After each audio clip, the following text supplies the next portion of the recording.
প্রতিদিনের কর্মব্যস্তময় জীবন থেকে ছুটি নিয়ে সকলেই ঘুরতে যেতে পছন্দ করে। এক্ষেত্রে কারো পছন্দ সমুদ্র, আবার কারো পাহাড়। তবে পাহাড়ের নিস্তব্ধতা সকলেরই বেশি টানে। আর পাহাড়ে ঘুরতে যেতে পছন্দ করে না এমন মানুষ খুঁজে পাওয়াও মুশকিল। তাই আমাদের কাছে পাহাড় মানেই দার্জিলিং। তবে এই গ্রাম দার্জিলিংয়ে নয়, শিলিগুড়ি থেকে মাত্র 30 কিলোমিটার দূরে পানিঘাটা অঞ্চলের এই চেঙ্গা বস্তিতে গড়ে উঠেছে একটি ফার্মস্টে, যার নাম চেঙ্গা ফার্মস্টে। इस जगह का नाम है आपका चेंगा। तो हम लोग यहाँ पे इस जगह का नाम ही रखा है चेंगा फार्म स्टे। और फार्म स्टे क्यों रखा गया बोलने से, हम लोग को फार्म का जो यहाँ पे आप लोग देख चुके हैं पहले, तो उसी की वजह से यहाँ फार्म स्टे जैसे एक ओपन रेस्टोरेंट जैसे ही है, जो भी आके यहाँ पे कुछ भी खा के चले जा सकते हैं। और इसमें आप लोगों को सुविधा है, जैसे कि इसमें कैंपिंग होता है। कई लोग बोलते हैं कि होम स्टे नहीं है ये ओनली फार्म स्टे। इसमें आप लोग आके कैंपिंग कर सकते हैं, जिसमें पर पर्सन का आपका 1500। उसमें आपको डिनर और ब्रेकफास्ट और ये आपको स्विमिंग पूल आपको कॉम्प्लीमेंट्री आप यूज कर सकते हैं। এই চেঙ্গা ফার্মস্টে হতে পারে উইকেন্ডে রাত্রি যাপনের সেরা ঠিকানা। বাঁশের তৈরি সুন্দর কটেজ রাখা রয়েছে, শুধু সেখানে বসে সবুজ আর আশেপাশের পরিবেশ দেখেই আপনার দিন কেটে যাবে। শুনতে পাবেন পাখির কোলাহল।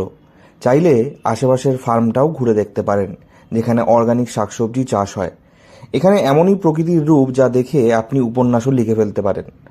এখানে সুন্দর সুন্দর কটেজগুলিতে ক্যাম্পিংয়ের সুব্যবস্থা যেমন রয়েছে, ঠিক তেমনি অর্গানিক খাবার দাবার এবং সুইমিং পুলের ব্যবস্থাও রয়েছে।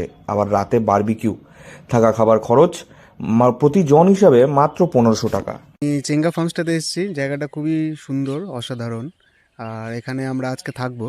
বনফায়ারের সুবিধা, সব রকমের সুবিধাই রয়েছে এখানে। তাছাড়া শিলিগুড়ির থেকে বেশি একটা ডিস্টেন্সও না, তো এখানে এসে একটা ভালো এক্সপিরিয়েন্স পাওয়া যায়। পিসফুল জায়গা, আশেপাশের লোকজনও ভালো, জায়গাটা খুব সুন্দর। মানে একদিনের ছুটি ছাটা পেলে অবশ্যই এই জায়গাটাতে এসে থাকার খুব একটা আলাদাই মানে মনোরঞ্জন জায়গা। আর এখানে ক্যাম্পিং করা যায়, আজকে এখানে আছি এর জন্য। আর খাবার দাবারও ঠিক ভালো, অনেকটাই ভালো আছে খাবার দাবার। জায়গাটা খুবই সুন্দর, আশেপাশে এখানে ফার্মস্টে প্রচুর আছে, একটু ফরেস্ট টাইপের এরিয়া, ঠান্ডা ঠান্ডা জায়গা। ঠিক আছে, ভালো এক্সপিরিয়েন্স, সবাই আসুন, দেখে যান। ফার্মস্টের ম্যানেজার সুনীল মিঞ্জ বলেন, শিলিগুড়ি থেকে খুব কাছেই তাদের এই ফার্মস্টে। বাইক, স্কুটি কিংবা পার্সোনাল গাড়ি নিয়ে এখানে খুব সহজেই চলে আসা যায়।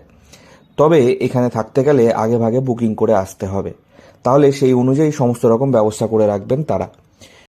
এখানে ঘুরতে এসে সৌরভ দত্ত বলে একজন ট্রাভেলার জানান, বাইক নিয়ে ভাইয়ের সঙ্গে এখানে ঘুরতে চলে এসেছি। আজ রাতে আমরা এখানেই থাকবো। খুবই সুন্দর জায়গা, শান্ত পরিবেশ, দারুণ লাগছে। শিলিগুড়ি থেকে অনির্বাণ রায় রিপোর্ট, লোকাল 18 বাংলা।